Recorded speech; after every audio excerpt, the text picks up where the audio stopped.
Ce qui est quand même malheureux dans cette société, c'est que la plupart des gens, ils attendent que tu chutes. Ton succès les ennuie littéralement. Je vais te donner un exemple tout simple. Je me souviens quand j'étais enfant, on regardait de temps en temps avec mon père la Formule 1. J'étais assis sur le canapé dans la salle à manger avec lui et j'ai encore la vision quand il était assis sur sa chaise à côté de moi. Moi j'étais dans le canapé et lui il était assis sur la chaise et je le voyais, il était comme ça. Puis il disait comme ça d'un air un peu sarcastique, bon, quand est-ce qu'il y a un crash? Et je me rappelle, j'avais tourné la tête, je l'ai regardé d'un air étonné. Et ensuite, je me suis mis de nouveau à regarder la télé. Et c'est vrai que l'on ne voyait que des voitures tourner en rond comme ça pendant de longues minutes. Et c'était ennuyeux. Je sais, je me sens un petit peu coupable par rapport à ce qu'a dit mon père, parce que moi après j'ai pensé la même chose. Je me suis dit, c'est vrai que les crashs c'est quand même beaucoup plus intéressant. Ou même là, tu vois, on a fini le Tour de France. Des gens qui regardent le Tour de France, c'est vrai quand il y a une chute, ça intéresse. Quand il y a un vélo qui percute un autre, que tout le monde se casse la gueule, ça fait rire. Alors que pourtant il y a des gens qui risquent leur vie, que ce soit en Formule 1 ou en vélo, tu peux perdre la vie. Comment on peut en arriver là? Comment on peut souhaiter que l'autre se crache alors qu'il risque sa vie? Tout ça pour ton propre divertissement. Quelle est donc cette nature humaine si dégueulasse?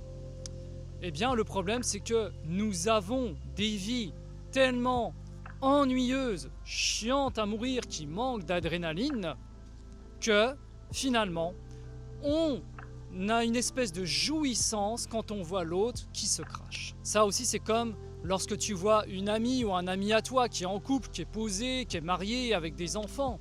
Il n'y a rien d'attirant, c'est chiant. Ah bah tiens, j'ai tondu la pelouse ce dimanche, on a mangé une tarte chez la belle-mère, j'ai couché les enfants à telle heure et puis là on repart pour une nouvelle semaine. Qu'est-ce qu'il y a de palpitant par rapport à ça? Par contre, si ton ami te dit « Ah, j'ai rompu avec ma meuf parce qu'elle m'a fait cocu, c'est toutes les mêmes, de toute façon, je te dis, moi j'ouvrirai plus mon cœur à personne, c'est terminé. » C'est tellement plus palpitant. Ou quand tu regardes une série à la télé, que pareil, c'est tout beau, tout rose, ils bâtissent une belle maison, etc. Ils ont un beau foyer, t'as le chien qui court dans le jardin. Et puis, si jamais c'était tout le temps comme ça, est-ce que ce ne serait pas ennuyeux? Est-ce que c'est pas mieux de voir le voisin qui, pendant que le mari il travaille, il va voir cette meuf là, hein, puis il la trompe, et tout ça, ça te fait rire? Mais parce que les gens, pour la grande partie, la grande majorité, sont addicts au drama. Tout ça parce que on est déconnecté de nos vies. On a perdu vraiment ce sens profond à la vie. On a tellement peu fait le travail d'introspection sur nous-mêmes qu'on a besoin de quelque chose de palpitant à l'extérieur pour combler ce vide et nous apporter quelque chose. Pourquoi aussi les médias insistent sur des sujets négatifs aux heures de pleine audience? On te dira jamais « Ah, c'est magnifique, on a planté tant d'arbres dans telle ville ». Alors ça peut arriver de temps en temps, mais dans la grande majorité des cas, tu vas avoir des soucis d'inflation, des soucis économiques. Tu vas avoir notre cher Premier ministre qui va te dire « on supprime 2 jours fériés », mais on ne te dira pas ah tiens, c'est bien, on a trouvé un nouveau procédé dans l'agriculture pour avoir des aliments plus sains, etc. Ça va intéresser moins de monde. Parce que nous sommes comme ça, nous sommes sans doute empoisonnés, pourris de l'intérieur, on est addict au drama. Et il y a aussi une autre raison qui est simple, hein. C'est parce qu'une personne qui a le succès finalement, une personne qui réussit, elle révèle les failles de l'autre. Quand une personne qui n'a pas grand-chose dans sa vie regarde l'autre qui a le succès, cette personne va se dire « moi j'ai pas ça, moi j'ai pas réussi ». Donc ces gens vont attendre dans l'ombre, même si devant toi ou sur les réseaux ils te disent « ah c'est bien ce que tu fais et tout ». Qui te dit que dans l'ombre, alors je dis pas qu'il faut psychoter sur tout le monde, attention, c'est pas ça, mais la plupart, tu te rendras compte, ils sont comme ça, cachés, et ils se disent bon, quand est-ce qu'ils se cassent la gueule? Comme ça, ils pourront dire alors, à leurs amis ou à leurs femmes ou à leur mari ah, tu vois, je te l'avais dit que ça allait pas durer avec lui ou avec elle. Je t'avais dit qu'ils n'étaient pas faits pour être ensemble.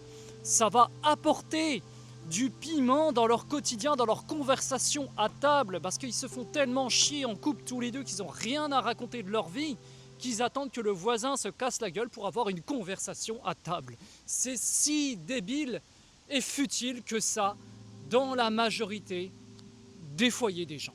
Alors toi, qu'est-ce que tu peux faire pour t'en protéger? Eh bien déjà, premièrement, moi je te dis, si tu as du succès dans un quelconque domaine, et même moi des fois je fais encore l'erreur de l'afficher. Bon, après moi je suis sur les réseaux, c'est encore différent, parce qu'il faut aussi que j'apporte des preuves comme quoi j'avance dans ce que je fais, parce que le but c'est de te montrer une évolution. Mais moi je te dis le mieux pour toi, si tu as des biens, si tu as de l'argent, si tu as du succès amoureux, ne t'en vante pas. Tu le gardes pour toi, tu vivras bien mieux caché que dans cette société qui est pourrie. Ils vont tout faire pour te dégommer. Parce que eux, ils ont la flemme de faire le travail sur eux-mêmes. C'est tellement long, c'est tellement fatigant de se lever tôt le matin, d'avoir des objectifs pour sa journée, pour essayer de s'accomplir, pour se sortir de son quotidien de merde. Non, on préfère voir l'autre tomber, c'est plus jouissif. Et il y a aussi quelque chose que j'ai remarqué, c'est que les gens, ils aiment bien voir des personnes galérer, tu vois, être tenues en échec pendant un certain temps, et évoluer petit à petit vers un succès. Parce que là, il y a des choses à raconter, tu vois.